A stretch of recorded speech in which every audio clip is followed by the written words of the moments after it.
দেখো, তোমরা যারা ফার্স্ট সেমিস্টারে পড়ো এবং তোমাদের আইডিসি পেপার হিসাবে সোশিওলজি রয়েছে, তাদের জন্য আজকের এই ভিডিওটি। তো তোমরা এই প্রশ্নপত্র, অর্থাৎ এই যে প্রশ্নপত্রটা তোমরা দেখাচ্ছি, এটি একটি ক্যালকাটা ইউনিভার্সিটির আন্ডারে একটি জনপ্রিয় কলেজের কোশ্চেন পেপার। তো এই কোশ্চেন পেপারটা দেখে তোমরা আইডিয়া করতে পারবে এই পেপারের সিলেবাস কী রয়েছে, কোশ্চেন প্যাটার্ন কেমন হবে এবং প্রশ্নপত্র কেমন পড়ে।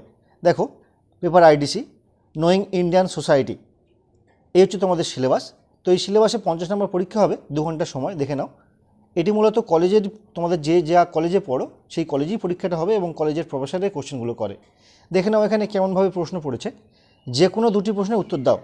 এক্ষেত্রে প্রশ্নমান দেখো 15, সেক্ষেত্রে পুরো 15 নম্বর হতে পারে অথবা 10, 5 মিলিয়েও 15 হতে পারে। দেখে নাও কী ধরনের প্রশ্ন পড়েছে এবং এই প্রশ্নগুলি দেখে তোমরা আইডিয়া করতে পারবে এর সিলেবাসের টপিকগুলো কী রয়েছে বা কোশ্চেন প্যাটার্ন কেমন হয় বা কী ধরনের প্রশ্ন পড়ে। এবার দেখো, যে কোনো 4টি প্রশ্নের উত্তর দাও 5 × 4, অর্থাৎ টিকা টাইপ প্রশ্ন, অর্থাৎ দুটো 15 নম্বর প্রশ্ন পড়ে 15, 15, 30 এবং 5 নম্বরে 4টি, 4, 5, 20, মোট 50 নম্বরের পরীক্ষা। তো দেখে নাও প্রশ্নগুলি এবং তোমরা ধারণা করো যে তোমাদের প্রশ্ন কেমন হতে পারে বা কোশ্চেনের প্যাটার্ন কেমন হতে পারে, সিলেবাস কী রয়েছে। তো আজকের ভিডিওটি কেমন লাগলো অবশ্যই কমেন্ট করে জানিও, পারলে প্লিজ একটি লাইক করো এবং বন্ধুদের সঙ্গে অবশ্যই কিন্তু শেয়ার করো।